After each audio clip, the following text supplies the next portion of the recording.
Me and Jake running down the street with a handful of comic books, kicking ass and banging chicks and drinking booze No, not and me. smoking Not weed. me. I'm married. Yeah, well, I'm married.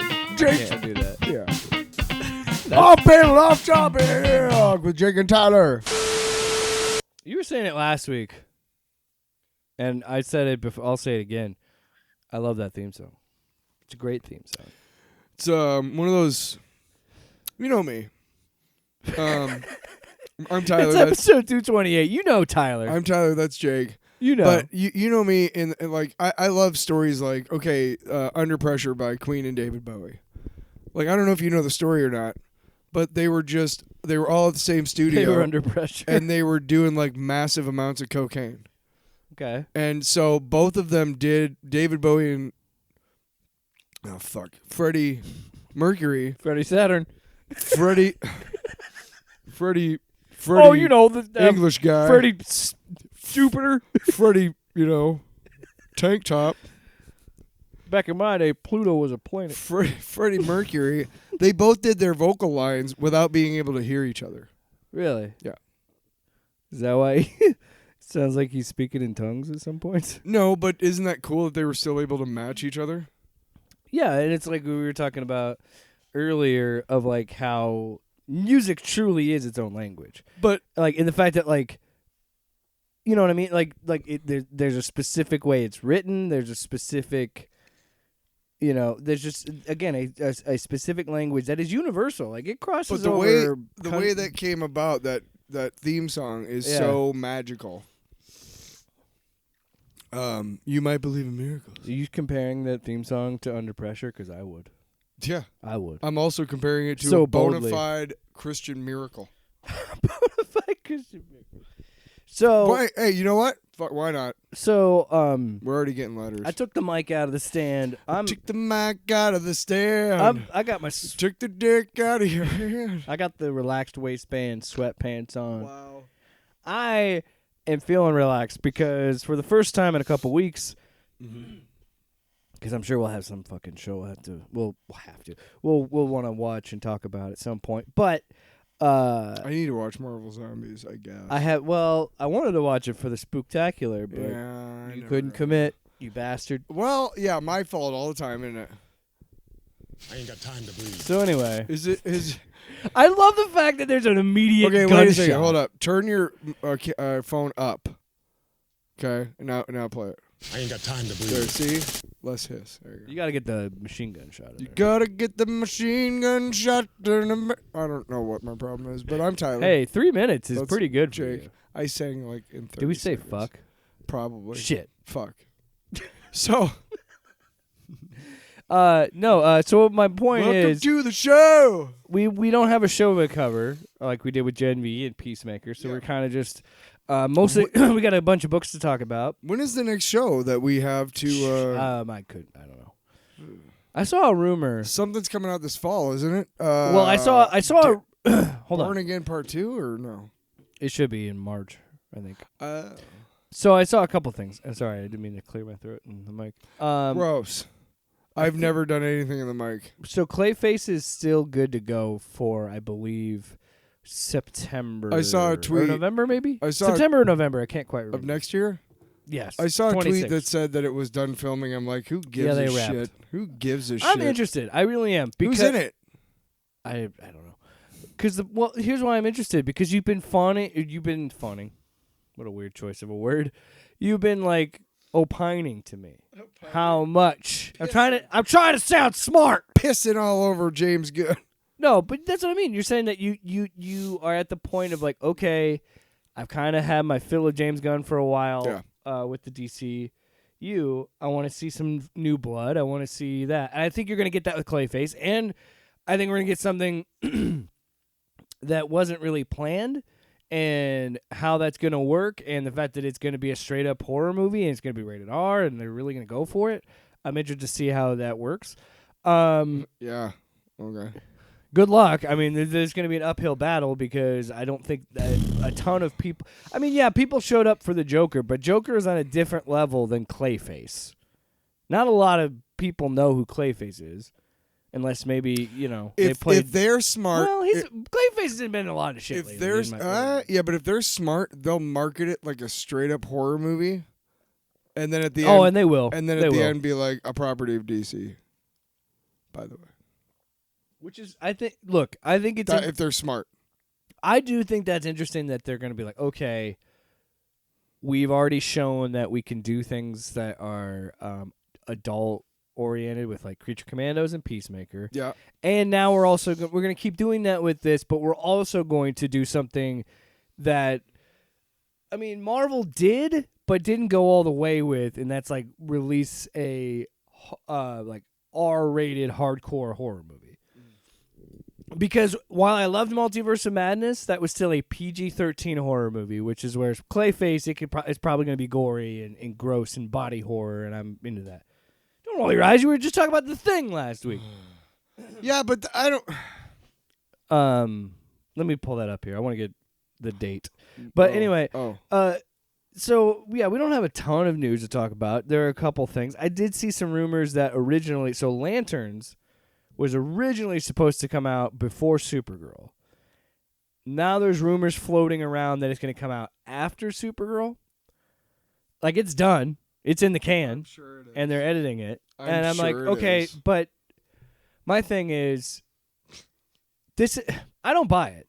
Unless James Gunn himself says, because that's what he's trained us to do, because he always disproves this shit. I don't think he said anything about it until he actually releases some sort of statement saying, hey, guys, we had It's just a rumor at this point. It's a rumor, yeah. Okay. Until he himself says we had to delay Lanterns after Super. It doesn't make sense.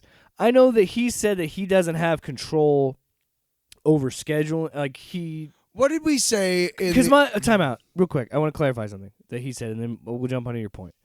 So, from what I heard and what he said in a podcast was that he has more direct say over the movie releases and when the movies come out. Right. Okay. And the TV side of like when that's released, he doesn't have a ton of control over that because that's the way that it's viewed is like you can kind of put that in anywhere really. Like he didn't have like the whole like there was a whole thing where he was talking about Superman. It came out early on digital, and that was just because it was syncing up with Peacemaker and trying to come out when Peacemaker comes out.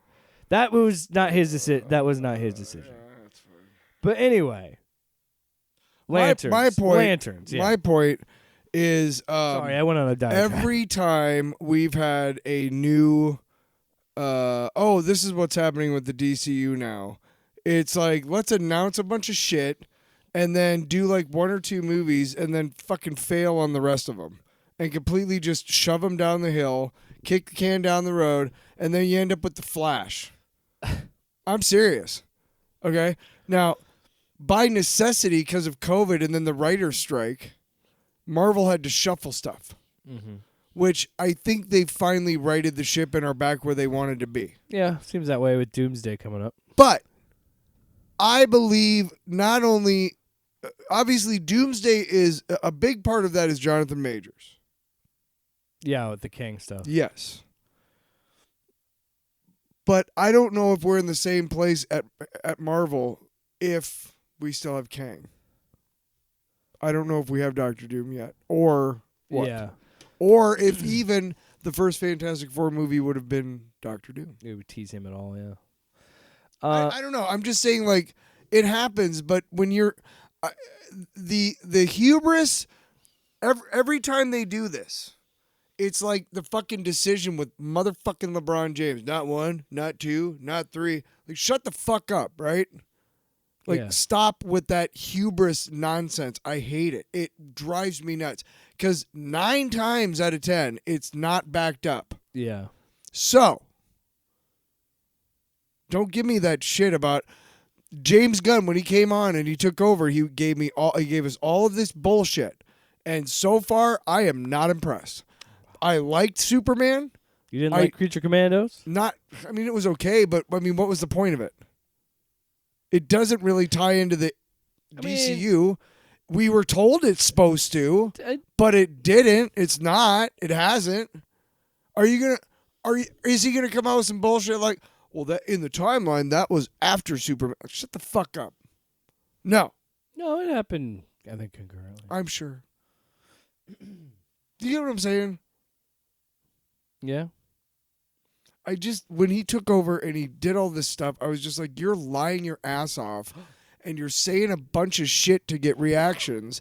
And half of what you're saying is bald-faced lies, and the other half is conjecture based on what you've told a few higher-ups and maybe a friend or two.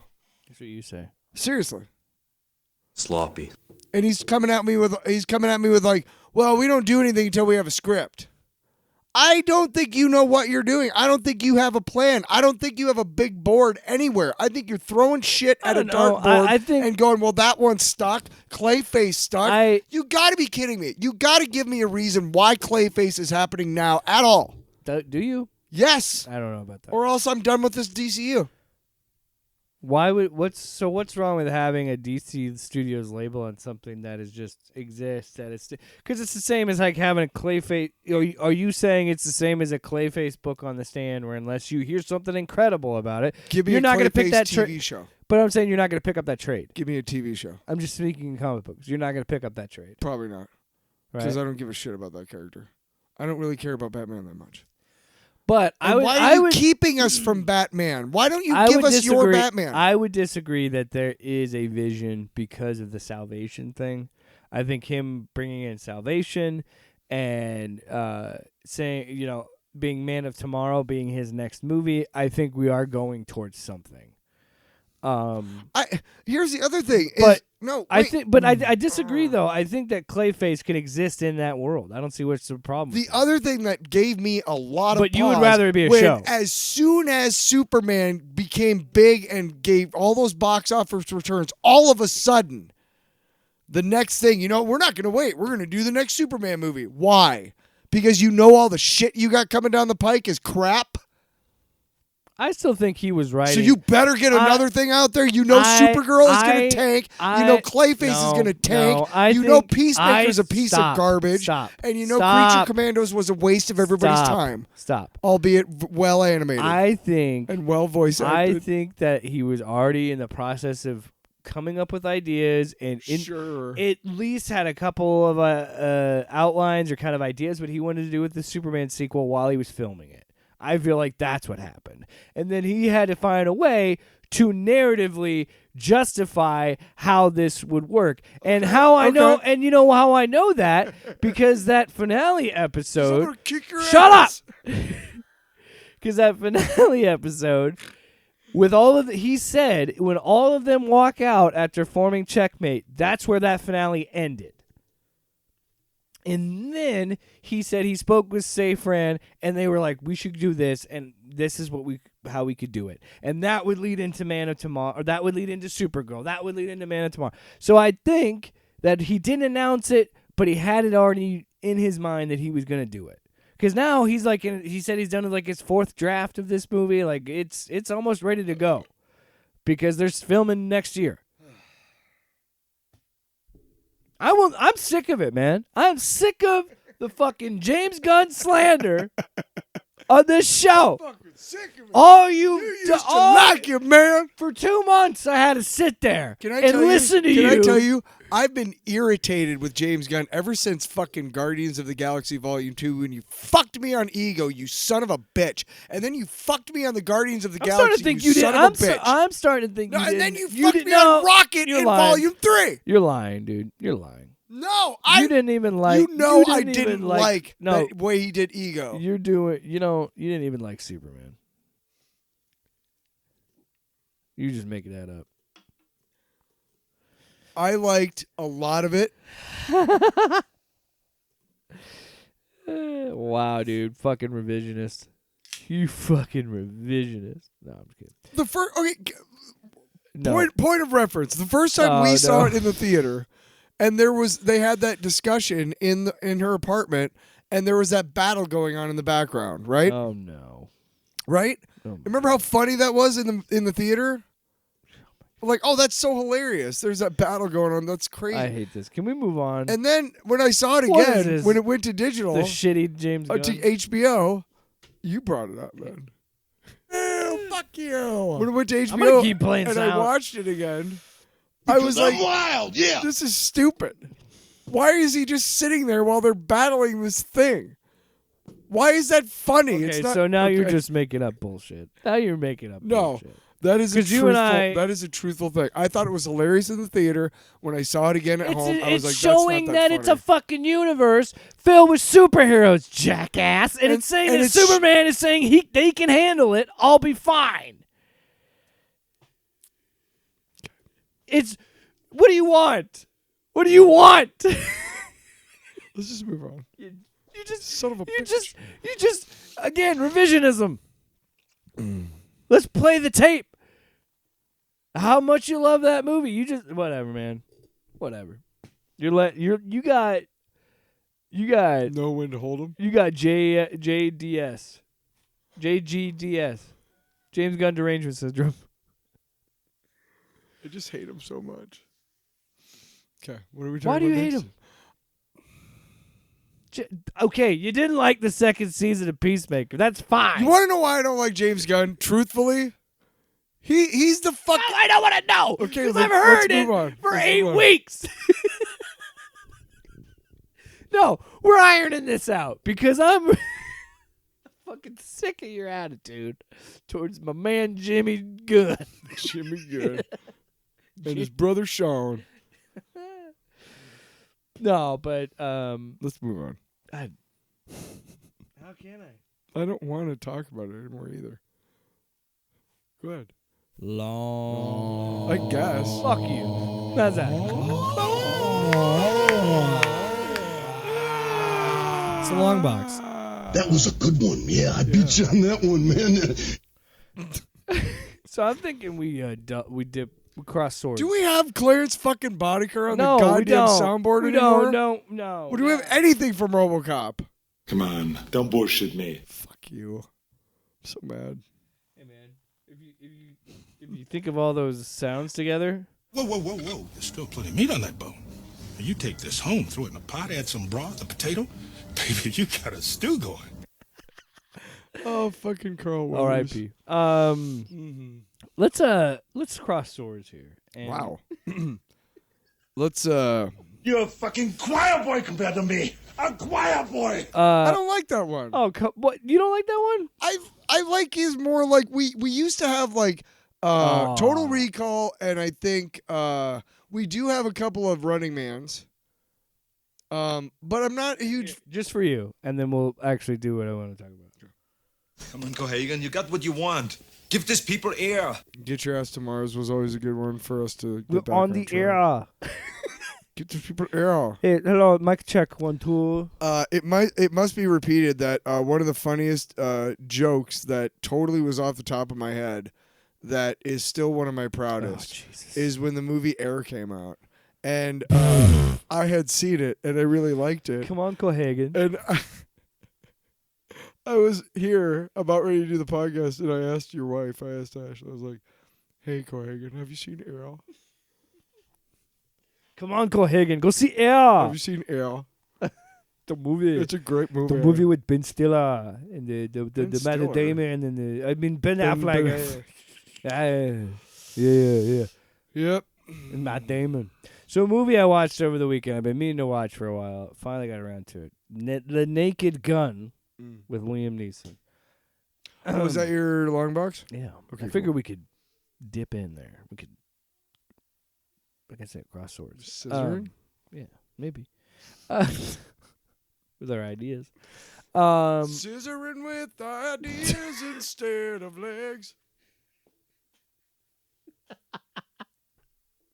What? It's a love song. Fuck off. Sometimes you have to think, like, It's a love song. 5. I'm going to wake up in the morning and I'm going to sing a song called Scissoring Without Legs. The reason why I'm such a great songwriter Oh my is because Stop. Anyway, we're talking I'm a about. better fucking songwriter than anybody fucking James Gunn likes. Oh my God. Yep, there you go. It's coming out. So, Anyway, you saw a movie. yeah, I finally watched it and I had friends, you had mentioned that it was good. I had other friends say you should watch it. It's really funny. Yeah, it lived up to the hype. Jesus. It lived up to the hype. I really liked it. Very, very funny. Liam Neeson is such a good actor, and he nails exactly what Liam Neeson nailed in that first movie, or all those movies, but that he nails Frank Drebin Jr., like what Frank Drebin would be. That's Frank Drebin Jr., I guess. But like that traditional, dramatic, and he's done comedies he's been in like bit parts of comedies in the past. He's worked with Seth MacFarlane before, but like He was great in the Lego movie. yeah. But like you and I were talking, like he's still got. I think that He's got gravitas. no, any good actor should be able to be able to do comedy this well and do drama the same, because it's really you're just playing it for this character especially. You're 100% playing it straight. We have talked about and this, that's what makes it so great about this performance. We have talked about this many times before, and you brought it up. In fact, that Leslie Nielsen is a classically trained actor. Yeah, he came from like westerns and dramatic, dramas and all that shit. And the reason why he was so good in those Zucker and Abrams movies is because the secret to that, and the secret to movies like that, and why those Scary Movie and Another Scary and all those movies suck, because they're trying to be like tongue in cheek to the audience, and that sucks. That makes the movie suck. It has to be absurd. It has to be played straight Well, by the people in the movie. Everything, yeah, and with that Frank Drebin character is the ultimate straight man, because everything Yes. else around you has to be ridiculous. Yes, and he's insane. the one. He's the one that everybody around is like.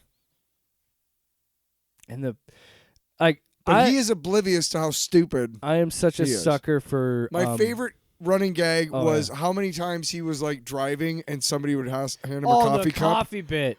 That was great. He's when in the middle of the driving and someone just hands him the they gave him like those two big ones when they got Yeah, to the station. and he They just threw them chucks away it. and they gave him two more.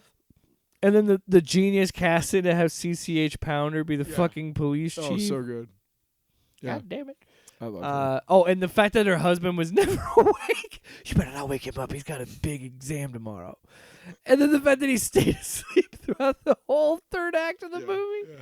Yeah. Like just shit like that, man. Like the movie, and you know what I love about movies like this is, you know, we talk in it's that cliche of like, you know, comedy, all art subjective, especially comedy subjective, but like the sheer amount of jokes that this movie just fires at you in 85 minutes is kind of insane. Yeah, there's And I do not every joke hits, but I would say like 85% to 90% of the jokes hit for me. Like I was laughing throughout this whole movie. It was rare when I was not laughing. Yeah. I can't remember exactly the plot.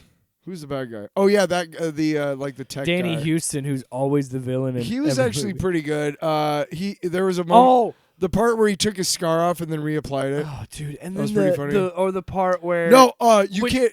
Can you say that word? You can in my club. when he makes a yeah, you can in my club. Will I am That's what I would say. We good. the Duchess. And You like Black Eyed Peas? I love them. I love that. Yeah, then they start naming. No, dude, the one we kept talking about, like, what was the one that was like, I was in tears?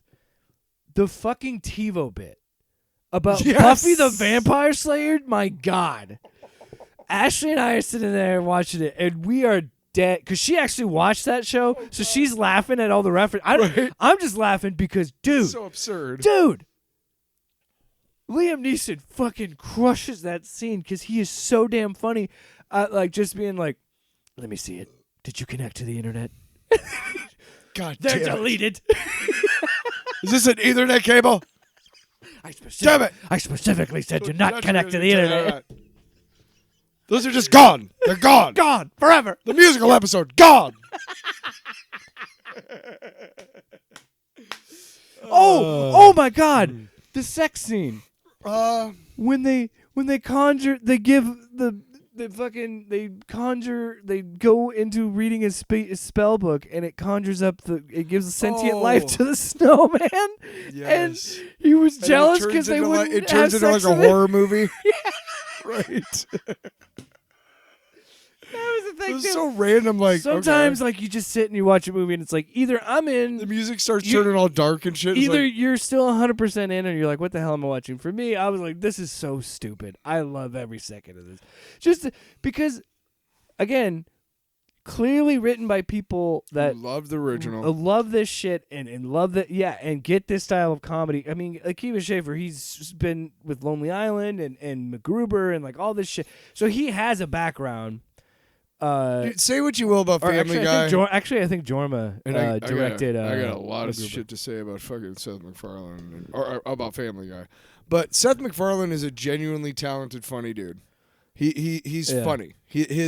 His observations of like he grew up in the same time that I did, and his observations about TV and like almost every reference he makes I get because I saw the same fucking shows and I remarked the same thing to myself.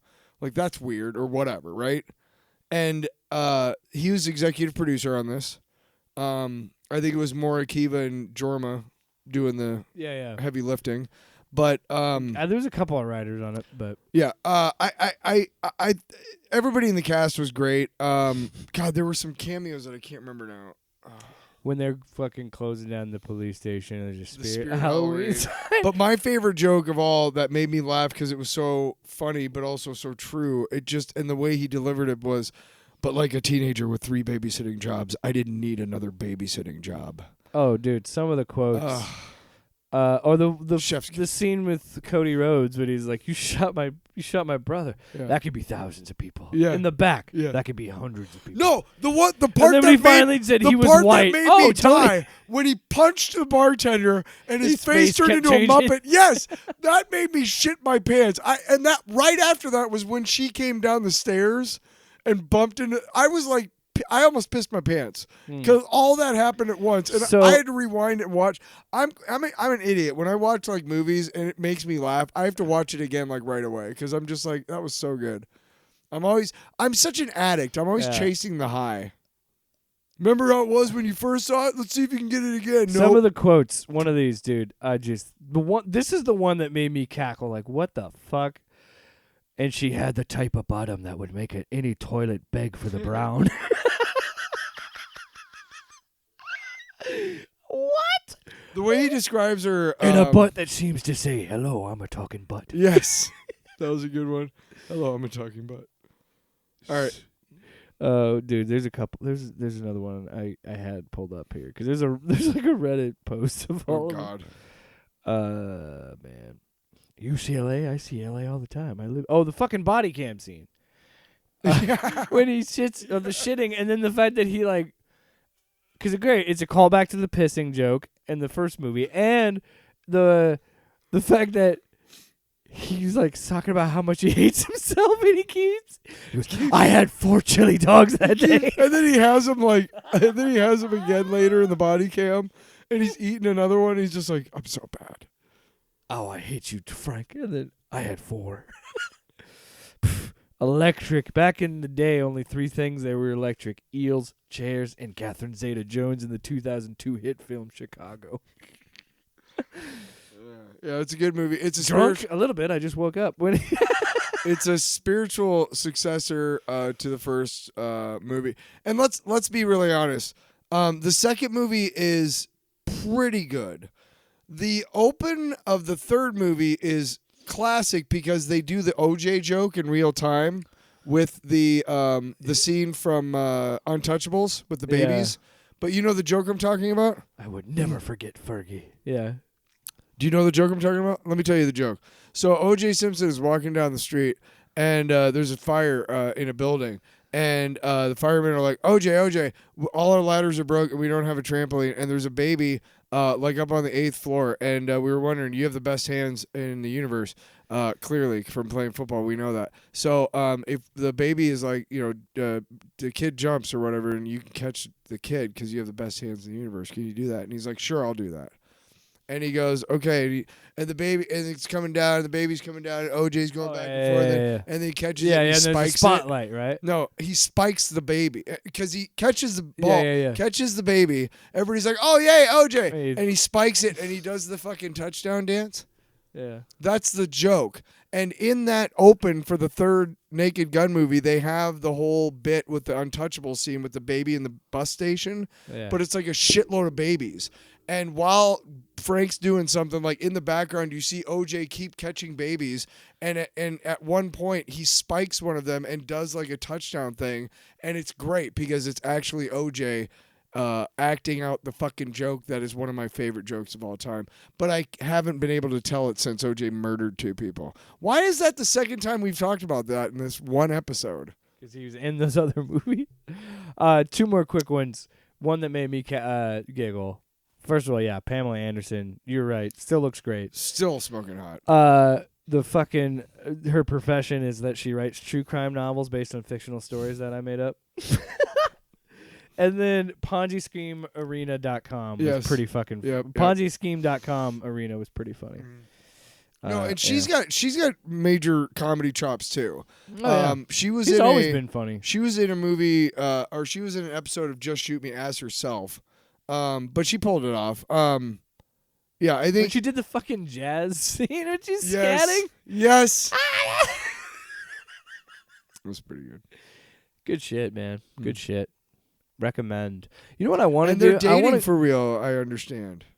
That's been the rumor that they're getting a little friendly. Listen. Hey, man. I'd get a little friendly with Liam Neeson, dude. That's a dude. Yes.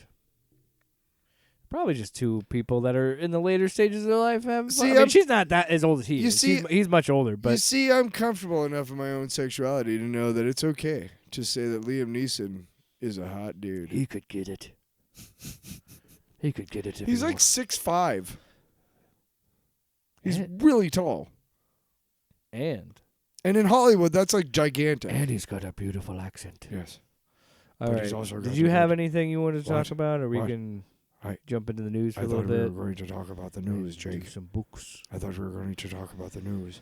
Have you ever seen me in Rob Roy? All right, here. You ready for the news? Have you ever seen me? I have a new sounder for the. Have you ever seen me in Darkman? It was Yeah, dude. one Dark of, Sam Raimi, one of baby. Sam Raimi's first movies. I'm. I'm- Hey, I'm still pissed that he Hey. didn't ask me to be in the Spider-Man William. movies. Liam, if I may, Yes, Jesse. I, Jesse Ventura, am the leader of the Darkman fan club. Oh, that's fantastic. #1 guy. Oh, that's fantastic. Yeah, right Oh, here. So let me ask you a question. Okay. The bandages were real. Okay, I was- how did you know? Truly disfigured. So anyway, here's That's new. why I look you as want to hear the new beautiful as I do. news What? sounder? News. Deep, deep, deep, deep, deep. What is our new news sounder? Do we have one? News. There it is. Let's get the fucking news. Oh, again. Anyway, Okay. You better clip that off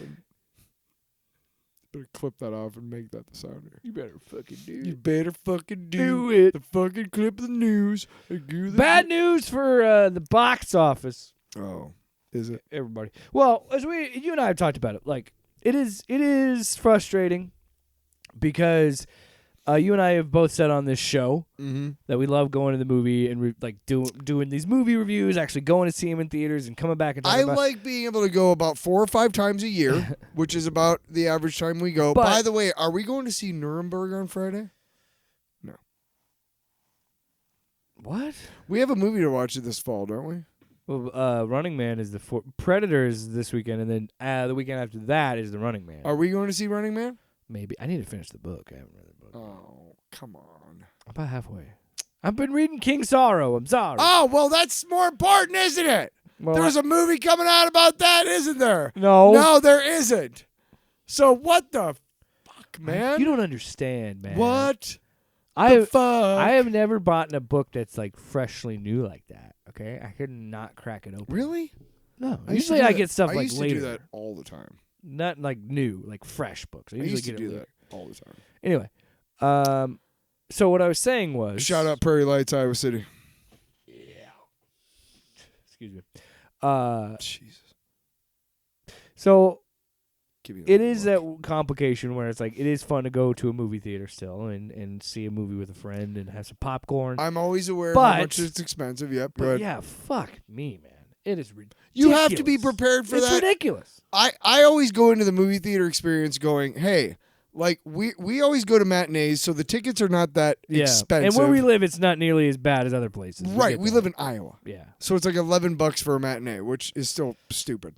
I mean, that's not terrible. It's like $9 to $10. I'm talking about where you really get nickel and dimed as the concessions. Obviously. Yeah, it's like $30 for like popcorn. Yeah. Well, okay. Yeah. I get popcorn. I get a large popcorn. One person. It's like $16. I get a large I get a large pop, popcorn. I get a large soda. I get a bottle of water. I don't generally get candy, but sometimes I do. Well, the candy is part of the combo now at some theaters. You get a thing of candy with it too. My thing is like I would only do that if I could put M&Ms in it. So me and my brother, and my mom took me to Jaws for my birthday. The anniversary, nice. And we went to Flicks. And I don't know if you know this, but Flicks, they bring you a big metal bowl of popcorn. Yeah. And then they bring you little other bowls. And that, to me, is just stupid. Why? No. You want the bucket? Give me my own thing, right? And I was telling my brother, I'm like, I like a lot of popcorn. And he's like, yeah, it's fine. And I'm like, okay, well, if I order another thing of popcorn during the movie, are you going to be like, and he's like, no. And I'm like, okay. Because I probably will. Because you and I will eat a whole thing of fucking popcorn before the ourselves. fucking movie starts. Because you got nothing to do. We've done it. You're just sitting there. Well, we've gotten way better at getting there later. Yeah, because I'm not sitting through 20 minutes of trailers I've already fucking seen. And Flicks, it's actually kind of nice to get there early because they have clips decent and shit that you want to watch. But all that to say, geez, what were we talking about? Well, no, we were talking about the October box office and box office. But I bring that up because I think it's important to translate that into the box office because dollars? You can't look. People keep trying to, and people that do are bad faith, anyway, are trying to make up excuses. Like you can't use COVID as an excuse for the box office diminishing returns in the state that movie theaters in. No, you can, because while that still happened 5 years ago, like you and I were talking about, the toothpaste is out of the tube, and even more so now, like there are movie theaters protesting.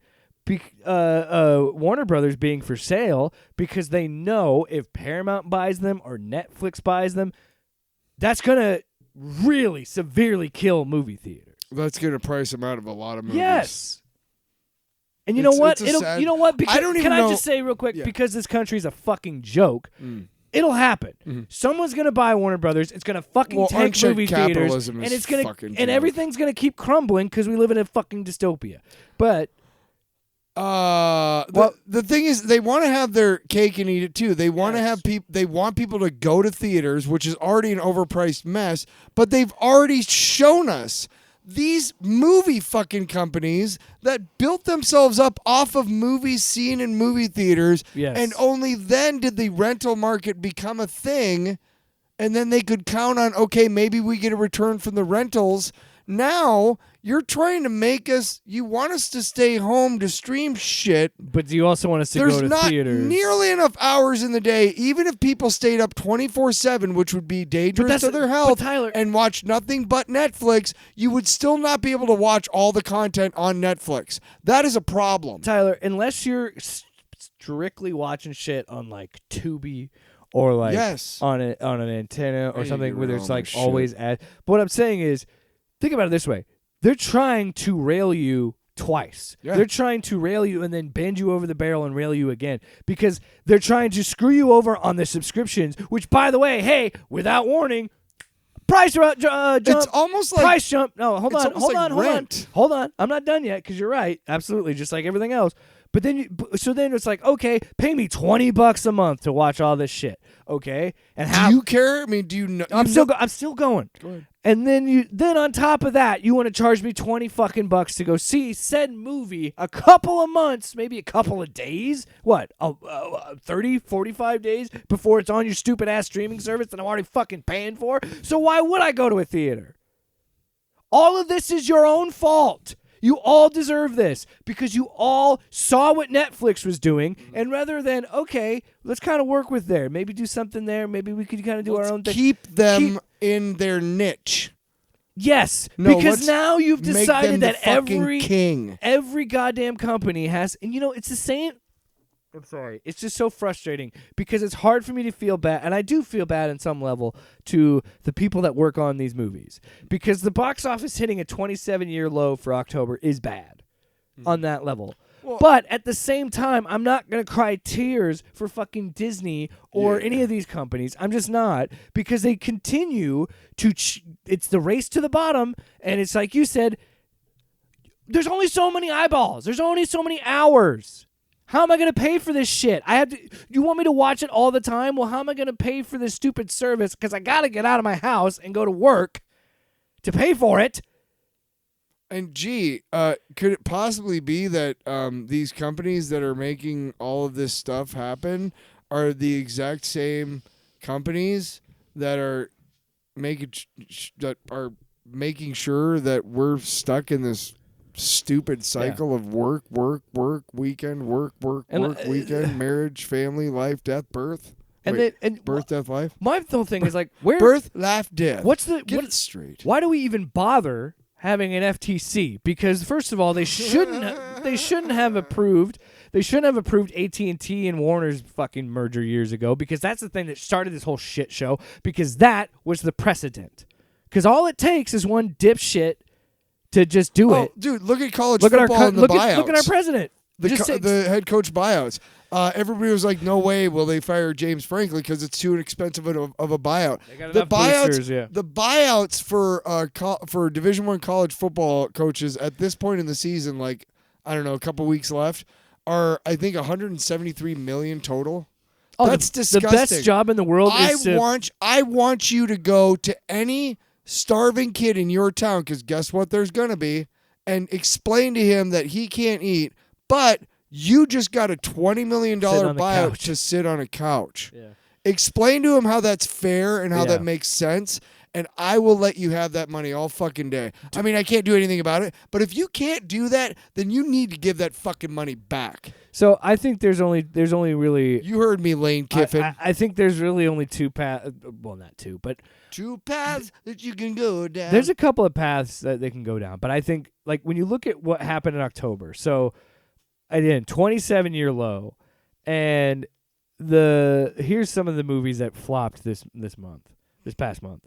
Tron Ares. Oh, big fucking surprise. Hey, take that, Disney. Big middle finger to you, because guess what? Take that Jared Leto. I'm glad that movie flopped, because you hired a fucking cult leader. Yeah. And allegedly abuser, to be in your fucking movie. Douchebag. Yeah. By the way, how was that a flop? It globally, I think domestically it only made like half of that. It made like $60 million, but globally it made $126 million. It had a $180 million budget, so it might make that money. Another failure, Dwayne Johnson, The Rock. I got to give him credit. He went out of his comfort zone, but his movie flopped as well. The Smashing Machine. That sucks. That looks good. That one I felt like would succeed because it's such a small budget, but it only made $19 million and the budget was $50 million. Yeah. The other one, which I'm glad he probably will get some Oscar nods, so that's good. By the way, good thing Aziz took that blood money. Because Good Fortune flopped. That was $16 million is what it made against a $30 million budget. I can tell you now that I am not going to see that movie or anything else Aziz Ansari does. I have a list. I have a list of all the people that did that show. Look, it is frustrating because it's like you look at it and you're like, man, I really liked you. Why did you do that?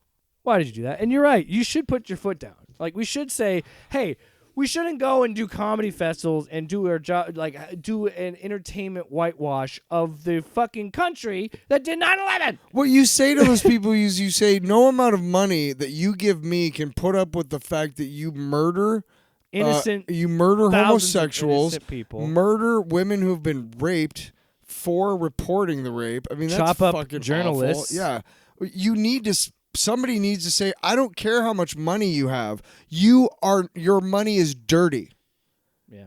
And these fucking assholes, along with the Live fucking tour. Because I got news for you. Those fucking golf assholes. You can make all the money. Those fucking people, you've legitimized the Saudi royal family, who is a bunch of fucking misogynistic, homophobic. Hey. I don't know if you know this, but they don't let people drink. So Why do I want to hang out over there? Yeah, what's... Now, granted, I've been sober 10 years, but that doesn't mean I don't want to have a little tipple every once in a while. No, I'm just saying you can't do any drugs. Yeah, fuck that. Excuse me. Right into the microphone. What? Nothing. Phone go. All right, Tyler. Is it break time? No. I think it's break time. No. Yeah. No, we're doing the... Nope. I could write a book about what you don't know. Do this. Wow. All right. Let's fuck. Oh. The mortal... Are we recording again? Yeah. Shit. The mortal... Shit. The Mortal Thor #3 is how we're going to kick this one off. Written by Al Ewing, art by... oh, man, I always hate when they do this. Where's the title page? Oh, man, it's at the back. Anyway. Probably. Something Ferry.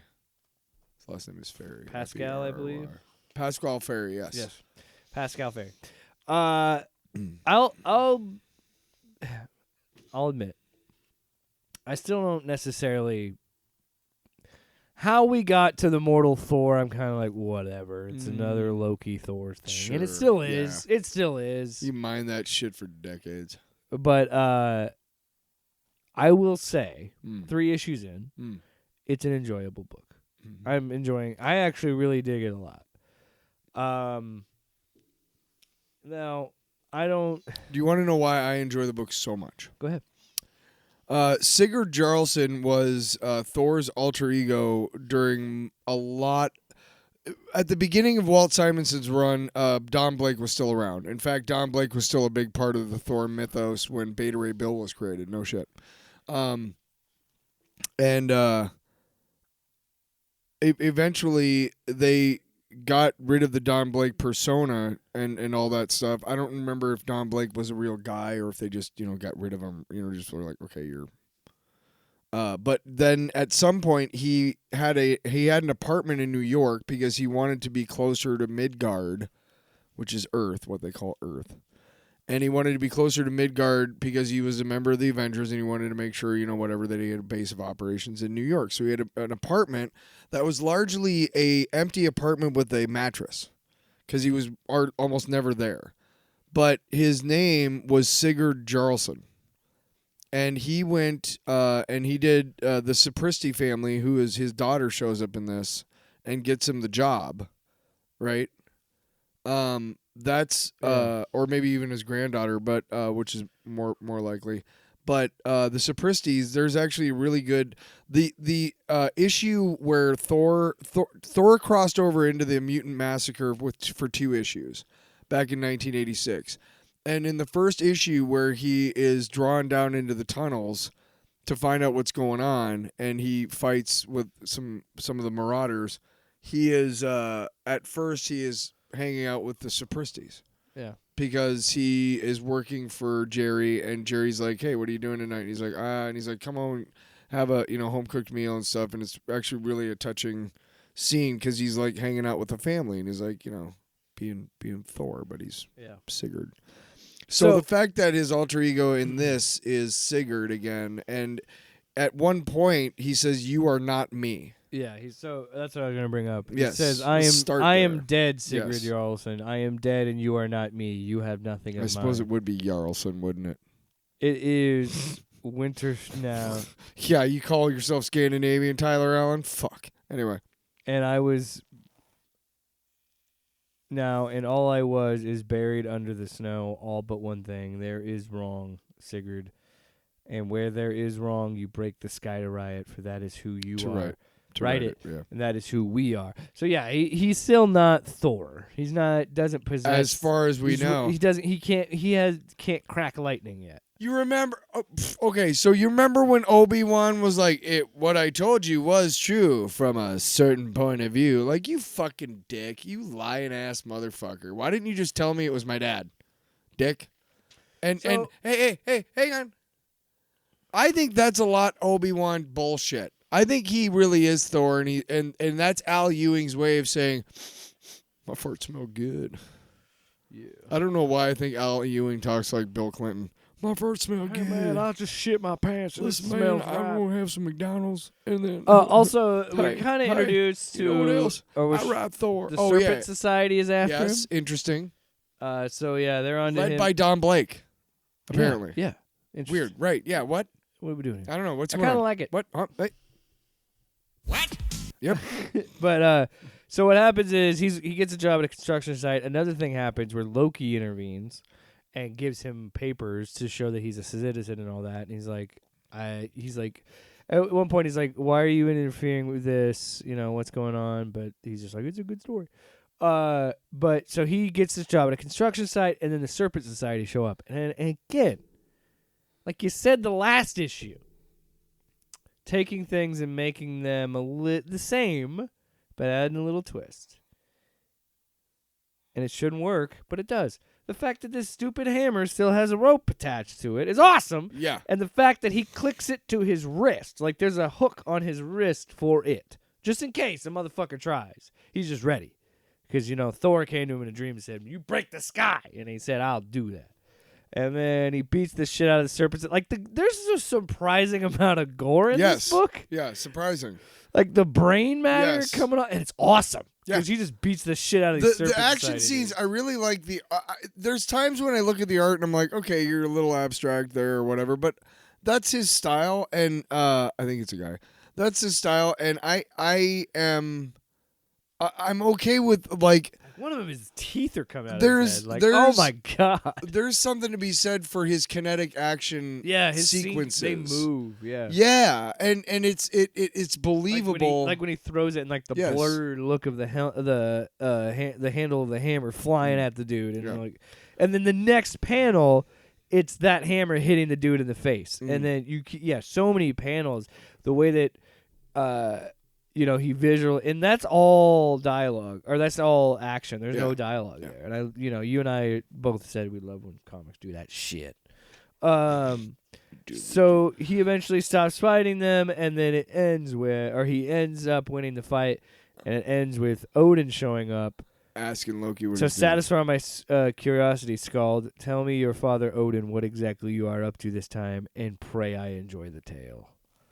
So Odin's back too. I don't know where this is supposed to be in continuity. I don't know exactly what's going on with Asgard at this Thor point. died. Well, because at and then- one point Asgard was in Oklahoma, and then it did become its own realm again. And wasn't that when it was like hovering above? Doctor Strange was like the sorcerer supreme of Asgard, or he is. I don't know. But I will say this: enjoyable book. I love being wrong on this show. I love thinking like that's a dumb idea, and then cracking it open and enjoying that. So far these first 3 issues have been enjoyable. There wasn't a lot of necessarily like mystery or like intrigue in the Walt Simonson run on Thor. It was more straightforward, like sword and sorcery, Viking type shit, and it was cool. It was great fucking shit. He really explored a lot of the lore and the mythology of the Thor, and the 9 realms in Asgard, and Balder the Brave, and Sif, and the Warriors 3, and all that shit. But there's something to be said for a version of Thor, where we don't know exactly what's happening. We do know that whoever this is definitely a hero. Yeah, he's cut from the same cloth. Sigurd Jarlsson is a former alter ego of Thor. What do we know is happening? I truthfully think that he's Thor, and it's just a red herring, and that's Al Ewing smelling his own farts, because we do know from Green Lantern. Hey, man. We were smelling his farts on this one. We've been smelling his farts on the shoe for a long, long time. I'll eat your ass. All right. Come over here, Al Ewing. I could write a book about what you don't know. About eating ass. About eating ass? I wrote a book about eating ass. What? No, you got to do what, and then I'll eat your ass. You got to keep your guy. So yeah, say I'll eat your ass. What? Yeah, say I'll eat your ass. I'll eat your ass. And then what? Yeah, and then I'll eat. Finish it! Finish it! I was saying you should have like a back and forth with a guy going, "I'll eat your ass." What? I'll eat your ass. Yeah, that's what what they want to hear. Yeah. All right, moving on. Hey, don't forget to comment on our I'm gonna keep videos screaming or at write you. in. Do we have to talk about this one? Okay. Yes, we fucking do. Absolutely, we do. So what you and I. I was gonna explain. No, I'm gonna intro it into you. I'm on. We're on the same All right, cool. wavelength. All right. So The fuck was that voice? you and I have been critics of X-Men's Age of Revelation shit that Marvel's doing, but you took it a step further. Yeah. And you decided. Yes. What was your decision? So every week there's like 8 of these fucking books on the shelves, and almost all of them hold no meaning for me. I don't give a shit what's happening. I'm not going to buy enough of them to get the larger story, and I'm never going to get the trade paperbacks that inevitably come with it. So every week that I go in there to the comic shop, there's usually 5 or 6. 8 is extreme. It's an exaggeration. There's usually 5 or 6 different Age of Revelation books on the shelf. Now, I have largely tried to, for Undead-Pool, now he is an X-Men character, but he's more of a Marvel character than just X-Men, right?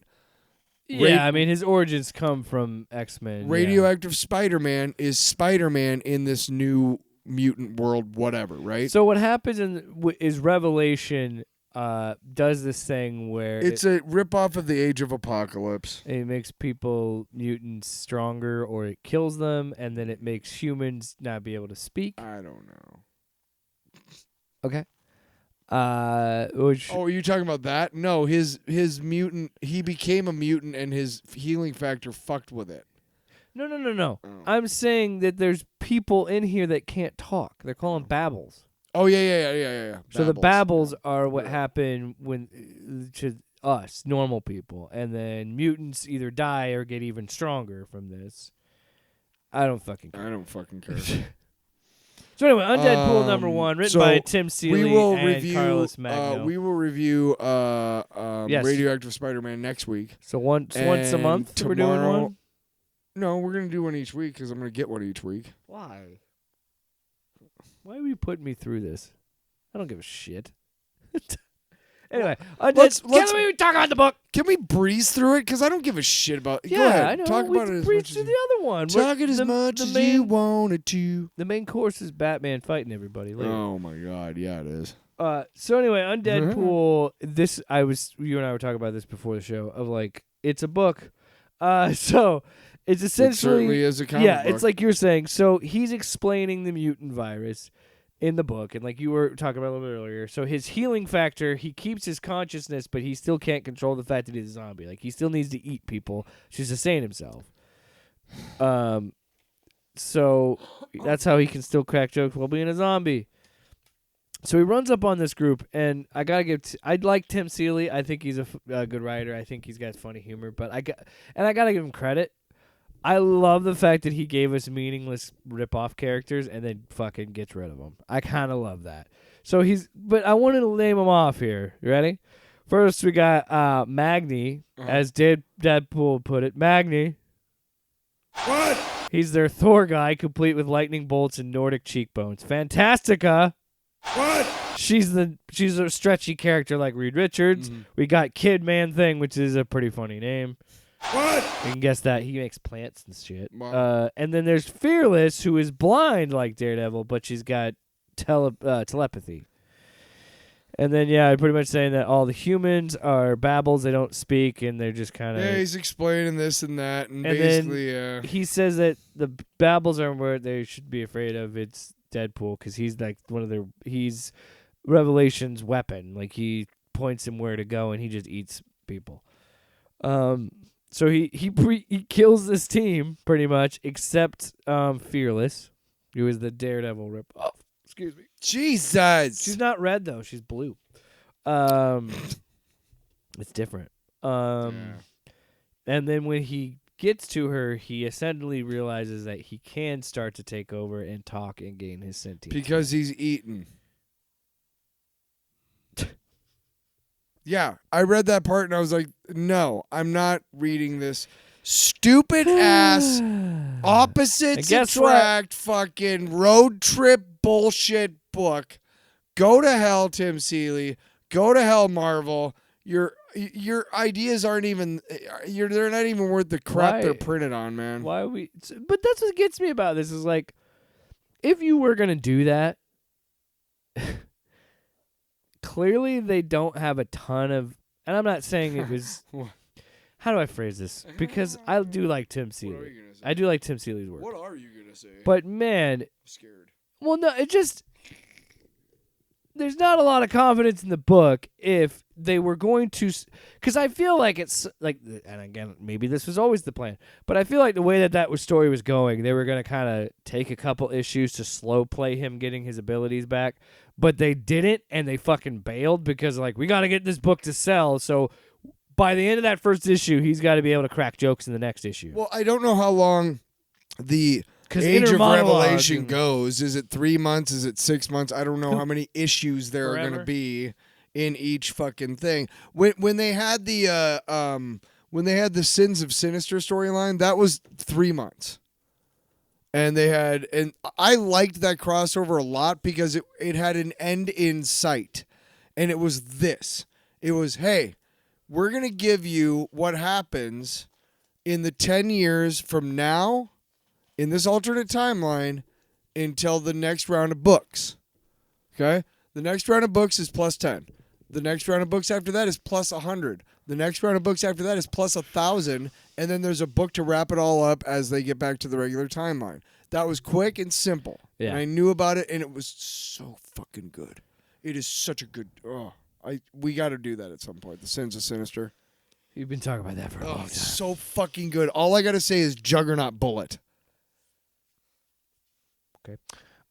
So today, since, we're not covering a TV show and we probably won't be for a little bit, we're going to go back to mostly book-oriented episodes and maybe even have a little theme. So, tonight, one of the, I think, many series of us doing Batman crossovers. Oh, God. So, it's Batman. Did we ever do Batman Alien? And Predator? No, we did not. Or Batman Alien? No, we have not. Oh. I thought I had. But regardless, tonight we're going to have some fun. So first up, it is a Marvel DC crossover. Uh-huh. The other one is a DC. Well, you'll find out in a minute. You'll find out in a minute. Because that one's special. This one's even better in terms of how, of its time it is. By the way, both books came out in the 90s. Yes. And both books, of course, they read did. like books from the 90s. Good and bad. Simon Bisley was a hot artist. But first up, we have Batman Punisher Lake of Fire with. Is there there's a subtitle? Yeah, there is. Oh, not on the cover though, because they don't need it. Batman Punisher. Because they don't need it. All they know is they got Batman Punisher. That's all. But for solicitation's sake, we have to have something there to differentiate. Because I'm sure there's other Batman Punisher crossovers. Is there? I think so. Before we get into it, we have to state that this is the 90s Batman. Oh. Yeah, I was getting there, man. I just want to quickly give credits. Oh. Dennis O'Neill's the writer. Artists are Barry Kitson and James Pascoe. But yes, this is 90s Batman. Who were told clearly, draw like Jim Lee. Yes, and like you were saying, it's not Bruce Wayne. Not Bruce Wayne in this book. It's Azrael. Because when you first brought this book to me, or when you first said something, I can't even remember what it was, but I had not seen the cover. I think you had mentioned it. And in my head, I'm like, oh, that could be interesting because no kill with Batman and then Punisher killing people. That could be kind of fun. And then fucking, you bring it to me and you're like, oh, and I see it. And first thing I'm like, it's fucking Azrael. That's the first thing I said when you gave it to me. Yes, it's a fucking. Thank God the other one we're doing is real Batman. Yes, actual Batman. Right? But fuck. And look, generally I like having a little bit of fun of different characters taking the mantle. Like I always joke. I'm not a joke. It's serious. I think Dick Grayson is the better Batman. Sue me. But fuck off, Dick Grayson. I'll see you in court. Isn't he Nightwing? Yes. So anyway, Azrael. I want to read this because this book opens up fucking edgelord. All right. What? It's edgelordy as shit. Oh. And this is why I hate Azrael because I hate how he's written. You ready? Oh God. Shrieks and screams and moans and unending cacophony of pain that echoes off the stone and walls of all of eternity, and in the stink of flesh that burns in the river. Flame burns but is never consumed.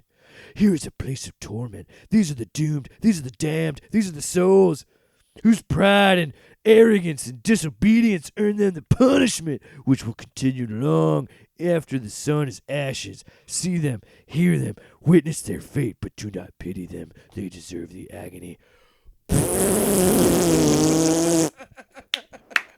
Fuck off. You know what? I want to get. You deserve an Academy Award for. Can I see it real quick?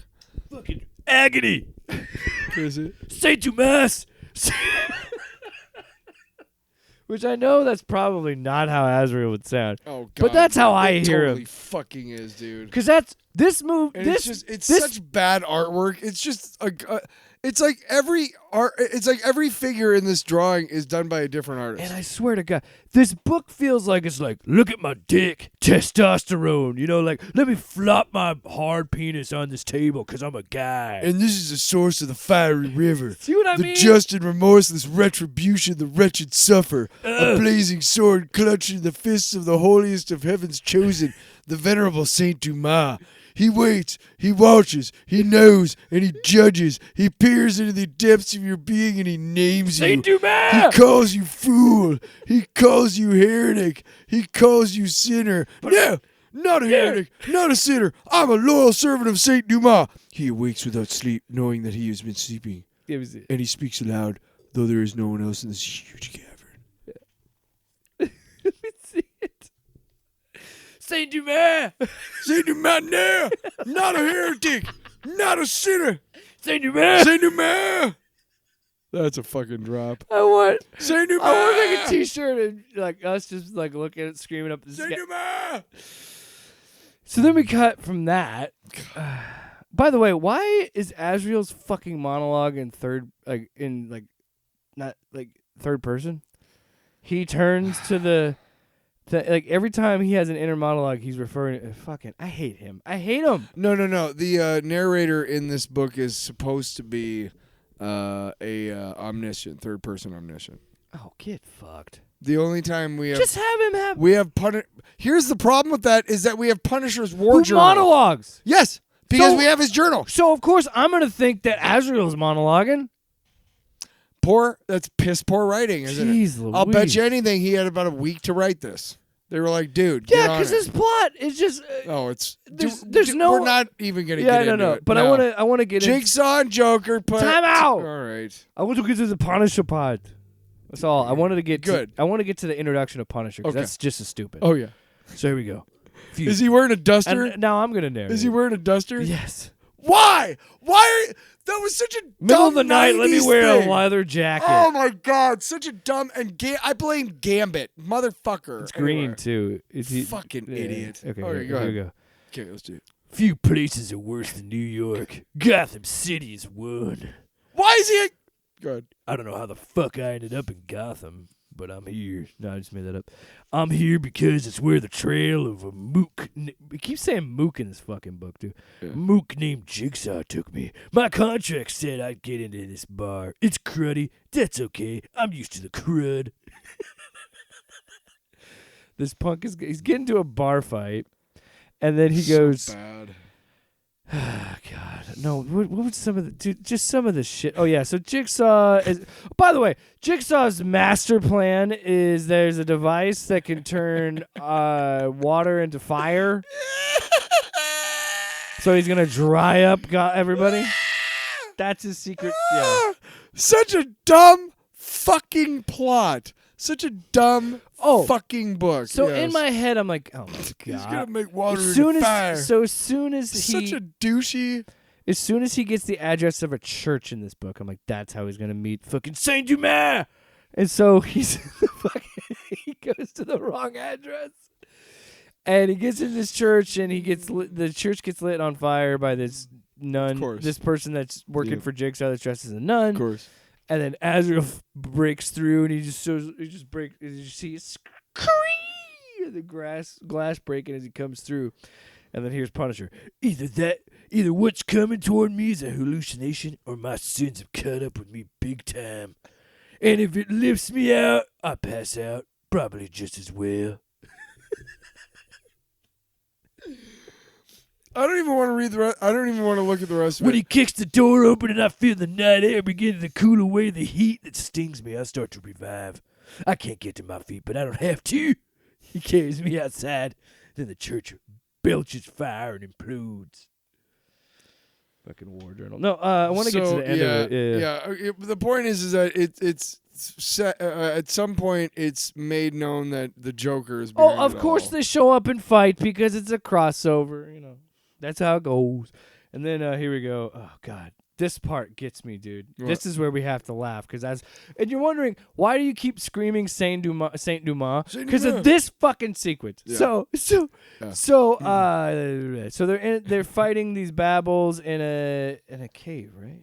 Oh yeah, they're in a bathhouse. They're fighting these bad guys in a bathhouse, and You said Babbles. but there's Undead. Babbles is Undead-Pool. Yeah. You douche. I'm a dummy. You fucking So- douche. Again, Punisher. Okay, so anyway. So in this bathhouse, and essentially at the end of it, Azrael gives a mask to. He throws it over to Punisher, but here there's just. Oh yeah, it's rocket fuel is what's turning the water into fire. Yeah, so scientific. Let's inject rocket fuel into the water supply. God, it's again just how Punisher is written is. But he goes, he wins the prize for having the fanciest wheels I've ever seen. He gives a quick briefing on the stolen rocket formula, and I have an idea. Batman had an idea. And then they finally team up and beat people up. And then, yeah, they get to a part where they're in a bathhouse looking for leads, and they leave, and they can't. It's a dead end. And Azrael Batman has reached his breaking point, and he literally goes, Saint Dumas, hear me! Help me! So fucking douchey. So Saint Dumas goes, cease your screeching. Did you expect to find what you seek here? Steam is not fiery water. Because his whole thing is he's chasing fire water. Yeah. So then for no other reason than we had to just fucking shoehorn him in. There's Batman and Punisher make their assault on Jigsaw, and they beat up Jigsaw and tie him up, and then we find out while Jigsaw was tied up, apparently Joker was working with Jigsaw. Yes. So essentially Joker's like, I'm going to cut you away, blah, blah, blah. And then we get to another sequence where the job's done, but Batman and Punisher still need to fight. So they do fight, and then doing the classic crossover move where like Punisher's like, well, I won, but I cheated. He isn't ready for it. He's breathing gear he isn't operated. I watch him reel across the roof. I hear him gasp and choke. I grab my piece. It feels like a lump of coal in my fist. Hey, man, I cheated, okay? Dumb, but I had to say something. Sooner or later I'll lose one, but not tonight. Tonight I win. The victory tastes like ashes. I walk away. I've got an appointment with Jigsaw. And oh God. So then we end it with, it just ends, by the way. They thwart the plan. It's all over. And it ends with, Saint Dumas, I failed. But I tried. I did my best, Saint Dumas. So fucking Fuck bad. this book. I don't care. Like, it's such a waste because obviously the more interesting story is Batman and Punisher because of the kill rule and the no kill rule. And then, like, the fact that we're going to Azrael Batman doesn't skip give a that, shit about killing. and Azrael Batman sucks. It never so worked. Fucking hard. He sucks. Saint Dumas. Saint Dumas. They were trying to make him whatever. A Batman so that's religious and kills. There's a guy. There was a Robin named Tim Drake, and he became a fan favorite in the '90s because he had an actual costume that didn't make him look like he was 12 and or maybe into dudes. Right? Because he was the first one who had like body armor and like actual pants. Yeah. You know what I'm talking about? And he had a darker green. He had kind of a darker color scheme too. It was a little bit more night friendly because he's fucking Batman's sidekick, dude. But there was an artist who drew a bunch of miniseries in the 90s, late 80s, early 90s, and his name was Tom Lyle. And he had this way of drawing the Joker that fucking pissed me off. And that Joker in that book is drawn like that. And I hate it. I hate it so much. It's this big hair, asshole looking thing that is not the Joker to me. And every time I see it, it makes me want to throw up. Okay, I'm done. The next one we're going to do is another crossover. Batman, Judge Dredd, Judgment on Gotham. And this one fucking rules because it's the Biz, Simon Bisley. Simon Bisley! Alan Grant and John Wagner. The best Lobo fucking, the best ever fucking Lobo artist ever was Simon Bisley. Now, what were you saying about who was the writers? What'd you say? Writers? I didn't realize. Yeah, it's Alan Grant, John Wagner.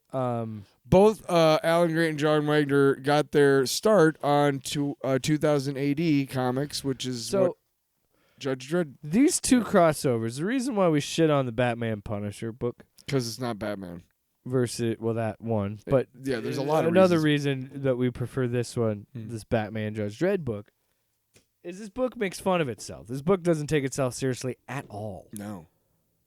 Bro, they're aware of the fact that it's a stupid idea. Dude, there's literally a sequence to it. The story in here also doesn't matter.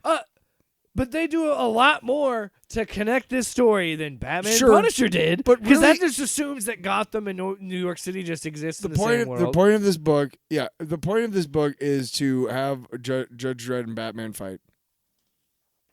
And Pretty much. make it look cool. And that's it. And that's cool. I'm good with it. But yeah, go ahead. All right. It's like shit like this. Like, there's no way they wrote this seriously. Like, we get to the end of the fight. It's Dredd, and Batman, and he goes, "You too. You still got." He's taking they're going back to their universe. Yeah. And he's taking the guy, and then he's also taking Batman. He goes, "You too. You still got time to serve. Don't kid yourself." He's like, "You can do." Judge Dredd says, "You could do this the easy way or the hard way." And then Batman goes, "The hard way suits just fine." And I'm like, do you realize how homoerotic that sounds? Like, I want the hard way. Right at my butthole. Right. Yeah. Judge Dredd and Batman. Fucking all night. What? Fucking all night. Sloppy. All right. So this book starts weird, and I think Simon Bisley likes to draw. Bisley. Fuck you. Corrected me. Bisley likes to draw. He signs his shit Biz. The Biz. He likes to draw boobies, I think. Yes, he does. He got his start on heavy metal, and if you know anything about that's that magazine that is generally considered an adult magazine. Tits. Well, yeah. You remember the South Park is based off of the that movie that which the movie is fucking horrible, but I remember one thing that my dad had copies of heavy metal, and I was not supposed to find them because they were stashed along with this porn. These two people are trying to bang on a motorcycle in his alleyway, which is like, just go home and bang. What are you doing in the alleyway? But it's a chance to show boobies. I don't know. Yeah, really it is, because when they introduce the other judge later, I'm like, why is she fucking she's naked? Stacked. Yeah, for like the first 3 pages they introduce her. They're like, here's some tits. She's beautiful. It's a DC book too, guys, so we gotta like shroud it just enough. There's no nipple. No, but you see the outline of a nipple. You can still jerk it. So there's enough there for. They're making out and getting hot and heavy, and then Judge Death shows up from Judge Dredd and grabs them and kills them.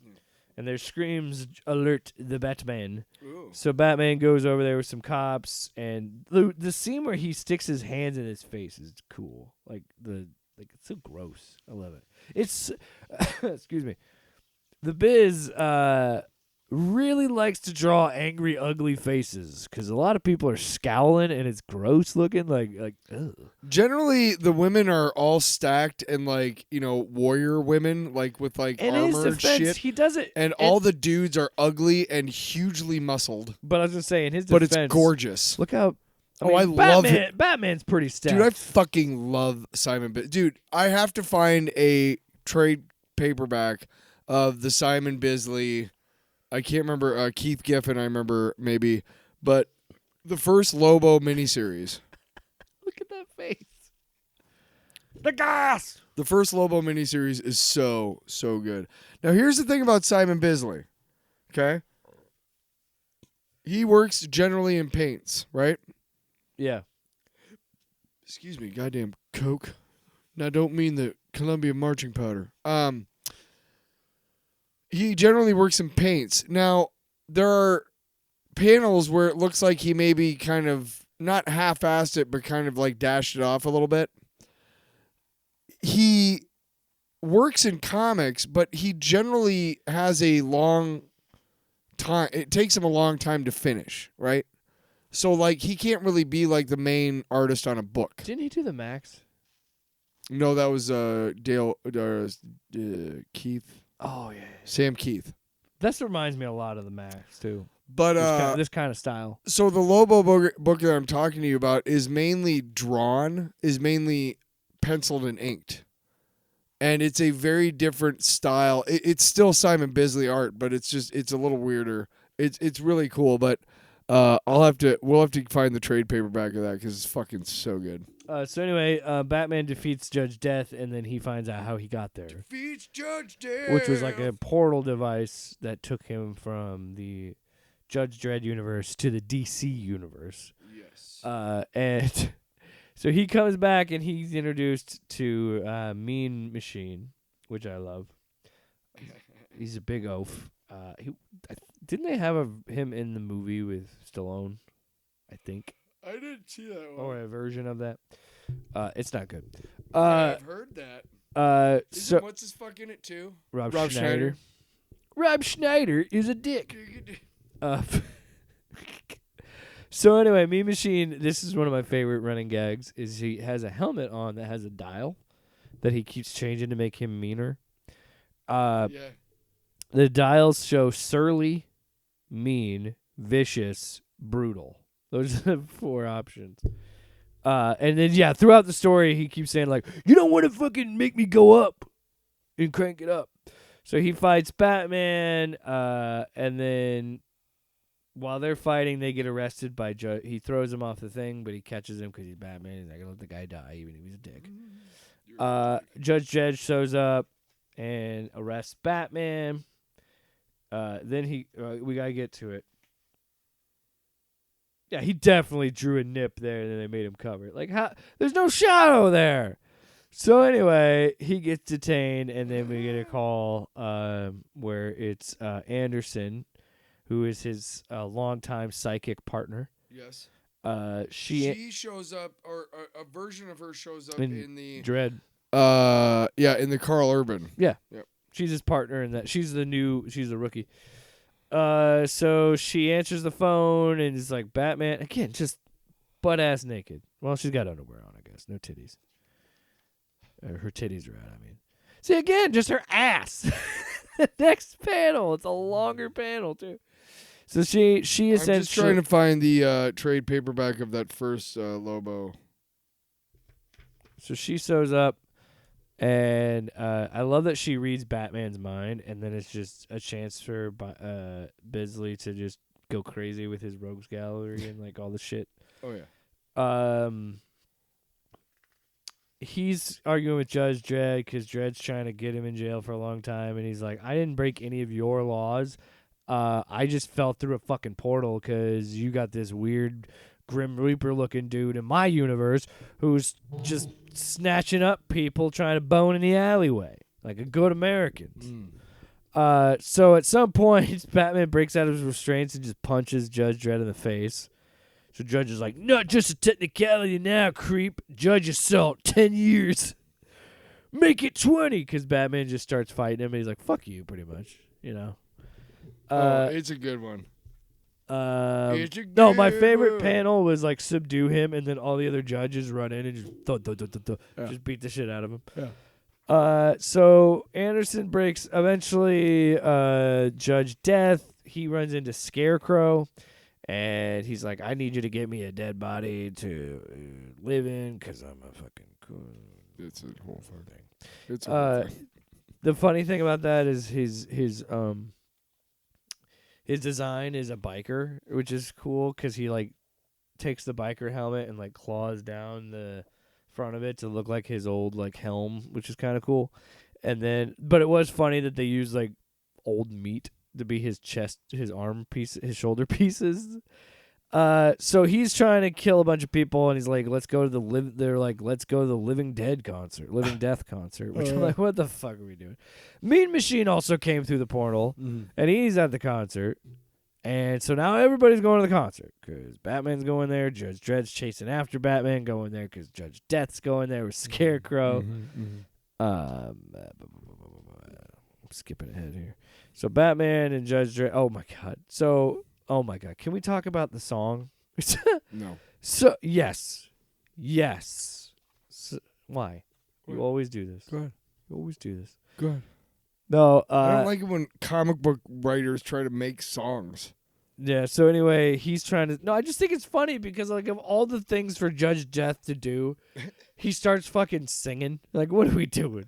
Well, he's a punk rocker. Yeah. So anyway, Batman and Judge Dredd This show book up. is very British. I don't know if you recognize Really? that. Really? I didn't know that Judge Dredd was written by British people. I had no idea. Fucking asshole. So yeah, Judge Dredd shows up, helps Batman and Anderson, and then yeah, all hunky dory. Batman goes back to his universe. Yep. Judge Dredd again. You went the hard way. I like the hard way. And they just fuck. And they just fuck each other all That night. you know what? I will say this: as much as we enjoyed that, it's a run-of-the-mill crossover. We cover them on the show because they're easy fodder for us to make jokes because they're all the same. It's this character shows up in this character's universe. We don't know why, but they fight because they don't know who they are. But the villains also had crossed over, so they gotta fight the villains. Well, the villains. Here's the dumb thing: the heroes and the villains both go to both go to an alternate universe, and the two heroes meet and they fight because they're confused. The two villains meet and they're like, "Hey, we should take fuck over the shit world." up." It's almost like the heroes are Democrats and the villains are Republicans. The infighting. Why are we infighting? No shit. I cannot believe that right now the Democratic Party is not going out into the streets and funding food drives along with voter registration drives. What a bunch of toothless fucks. Okay. All right, so this is the next book we're going to be Speaking of talking Democrats, Republicans. This next book we're going to be talking about. It's going to Are we doing these other two? no, those are just on the table. Yeah. You better fucking damn right. We're almost done. No, I wanted to talk about this last. This is the main event because we talked about the ice picture. Yes, we did Okay. before we talked about this. Yeah, I think it was last week or a couple weeks ago. Yeah. But I want to talk about this specifically before we even get into the book, because there is no controversy to this book, by the way. Because you know what the book says? Nazi bad. That's what the book's saying. White power, stupid and bad and evil. And he's right, by the way. Daniel Warren Johnson is right. If you are a Nazi, you're a fucking cockroach. Yeah, if you're a racist, you're an evil person, and I understand that. And I understand that there are ways that people can convince themselves that their racism is justified. Okay, there are ways. Okay, I understand that. I don't agree with any of them. But I can understand why.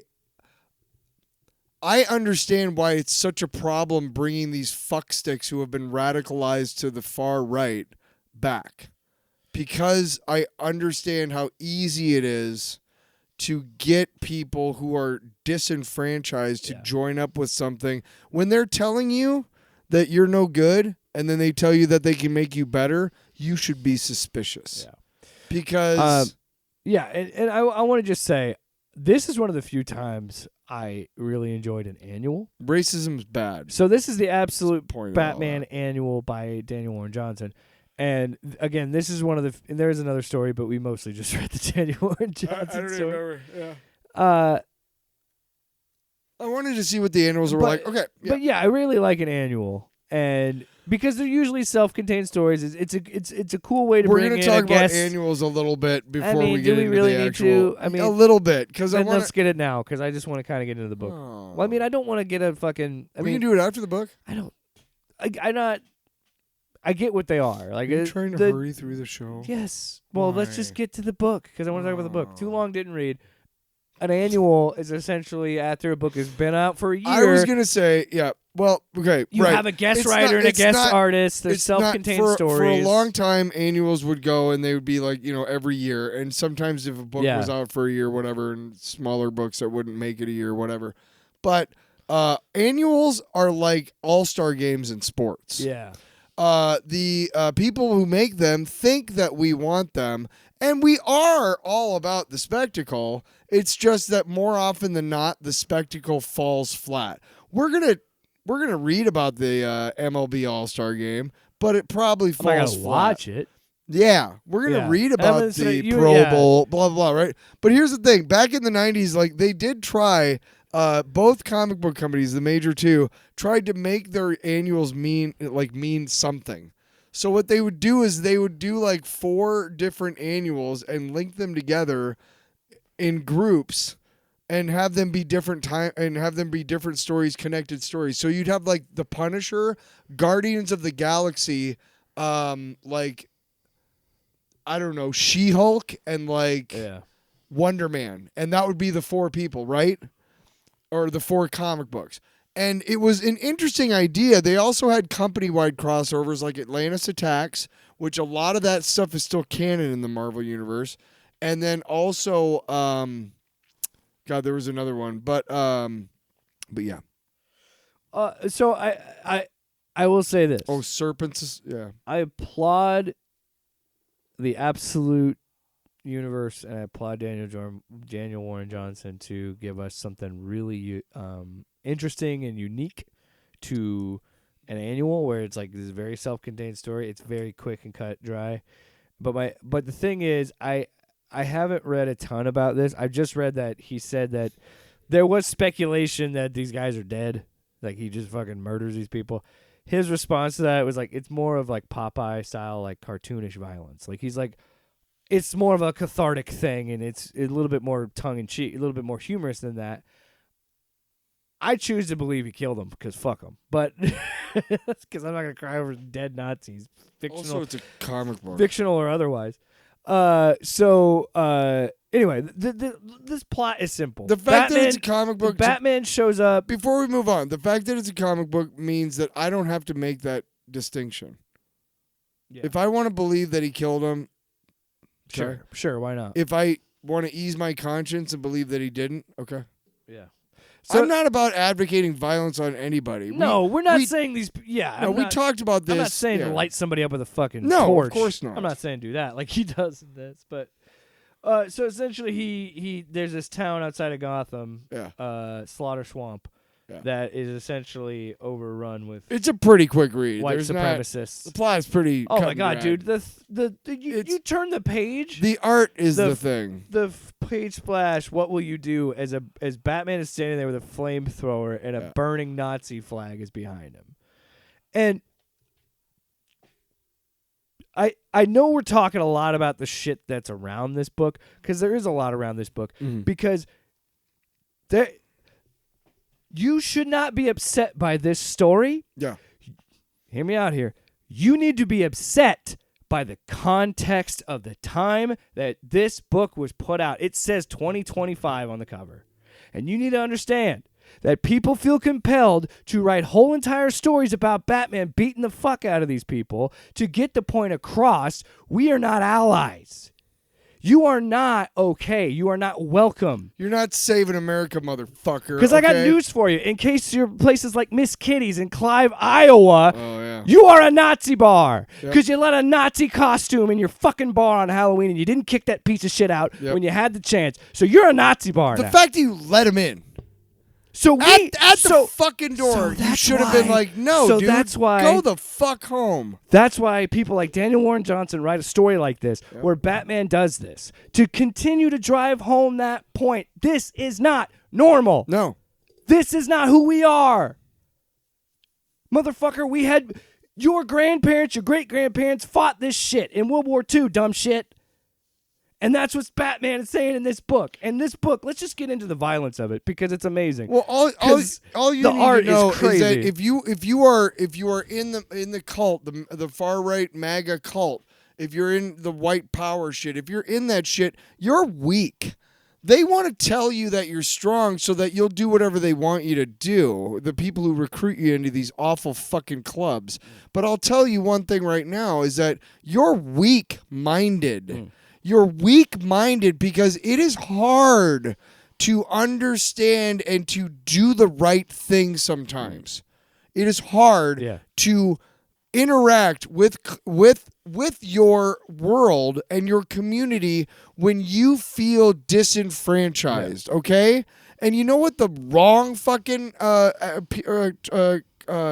plan of action when you're disenfranchised is to attack other poor fucking Americans. Okay? You should be rising up and fucking going to fucking Mansion Row and fucking taking those fucking people out of their fucking bed and fucking burning those fucking houses down, okay? Fuck. That's what the fuck you should be fucking doing instead of fucking, oh yeah, let's vote for Trump. Fuck you. Fucking kill the rich and eat them, man. Fuck it. Yeah. Fuck it. Kill Yeah. AI. Fuck it all, man. Okay. Oh, shit. Calm down, buddy. Simmer down. Eat lizards. Kill sharks. Simmer down, brother. Sorry, but yeah, But kill you're- the rich. But you're right. Kill Everything the rich. you- Fuck it. So anyway, he gets to this. Essentially, what happens? I'm gonna get fired over that one. So, essentially, 5 minutes before. I don't advocate violence. 5 minutes We later. are- Burn those fucking. kill the rich, eat them alive. This is all satire, obviously. No, don't eat people. Of course. If you do, steak sauce. Fava beans. So anyway, Batman shows up to this white power rally, Yeah, and I yeah. love this because it's like, I think there were some limits to what he could do. I don't think DC was gonna let him like give him swastikas because I think they're Probably. only the Eagles. Yeah. But he gets to the part where this motherfucker is Sig Heiling, Yeah. and he says "white pow," and as he says it, Batman just snaps that arm. Yeah, it's awesome. Which is what should have fucking happened. It's a double fucking page spread. Honestly, yeah, should Batman have sees happened. that. Somebody in the crowd when Elon Musk did that at the fucking thing should have done that. We don't advocate for violence. We don't advocate for violence. But I would have fucking crowned that guy and given him a fucking medal if somebody had just jumped up, Let's ran just up, and say been this. like, "Bam!" Let's just say we this. don't do that shit in this country, asshole. Hey. I know you're not from this country, Time out. motherfucker. Let's just say this. Let's just say this. We don't advocate for that. But I'm just saying, if you see that, I feel like you are morally obligated. And you know what? Yeah, you're right. It's against the law. Find somebody who could get you bail money for the assault. Punch that motherfucker in the face. I'm sorry. And I hate this whole moral conundrum of keep your hands to yourself. I get it. It's against the law. And I don't advocate for violence. But sometimes you have to just, at the very least, shame that person. Because I want to be very clear. Yeah, call 'em out. I want to be very clear in this. Don't hit people. Don't do any of No. that. But what I'm saying is, you have a moral obligation, like the people that had that happen in that bar, to say, get the fuck out of here. All I can Because see. again, I want to reiterate because you said it on So the show. somebody was telling them to get out of the bar, or The owner didn't, because the owner's like, it's a costume. But How much you want to bet it was the owner point wearing I'm the trying to costume? the point I'm trying to make Yeah. is, like you've said on the show before, and I'll say it again: the second you let one in, you are a Nazi bar, because more will come. Duh. And that's what. And there's even a part where there's a father earlier. Yeah. There's a priest that helped him earlier when he got beat up by them when he wasn't Batman in that town. And I love this too because he's like, stop doing this. This isn't the way. And he literally just goes on and he goes, this is my way. Because he's just like, no. We have to stamp this shit out. And then he shows up and finds the massive fucking elevator shaft Batmobile. Yeah, of course. Runs it through their house, and this is the best part of the book. Is where they're shooting at him. He's like, "Get Batman! You can't do this. We're human beings." And then he just drops his axe on the ground. It's the coldest shit ever. He goes, "No, you're roaches. Only one way to deal with those." And then you see the whoosh Flamethrower. again. Goated, Best in the game at onomatopoeias, my man. Because the whoosh is the flame, the smoke going into the flame of the flame. Like just, and I'm sorry we got a little heated there and got charged there, but I'm passionate about this because it's mostly satirical. Because the people, and I specifically, well, and again, we don't advocate for violence. But we should kill the rich. Though. But I specifically get to go after people that go on Twitter and say that are upset by this, and I want to really drive that point home. You're the Nazi if you're upset by this. Yes. Like if you think that you think this, because one guy said average Americans don't have a Nazi flag, you moron. Yeah. Your friends might. Oh no, I'm collecting them. Look, the willful ignorance of people who, it's not that hard to figure out that Antifa means anti-fascist.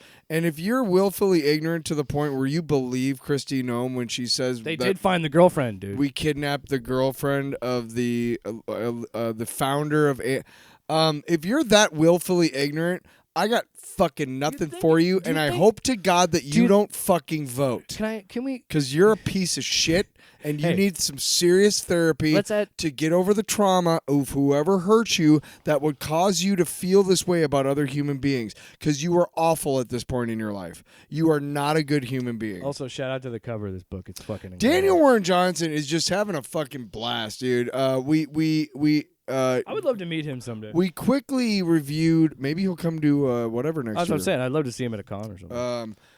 We reviewed Do a Powerbomb. We reviewed. Did we review the Beta Ray Bill? I'm gonna look into that because I'm definitely gonna. Did we do the Beta Ray Bill yet? No, but I am for sure gonna buy. Do a Powerbomb. I'll buy all this shit. I love it. I was gonna buy the Lobo Last Zarnian limited or the trade. Yeah, because that was the 1990 series. It's great because this person writes a book about Lobo, a tell-all book, and he gets so pissed that he goes out to find this person to kill him. But on the way, he has to take a bounty, which turns out to be the only remaining Zarnian, which is where he's from, left alive. And it's also his third grade teacher who he fucking hates. And throughout the book, there are pages with illustrations by Bisley, but there's pages of there's excerpts from the book. Oh, okay. That like Watchmen, like where they had like kind of. It's just a page, but it's just an illustration. It'll be like a little story about something, and then they go back to the book. Right. Yeah.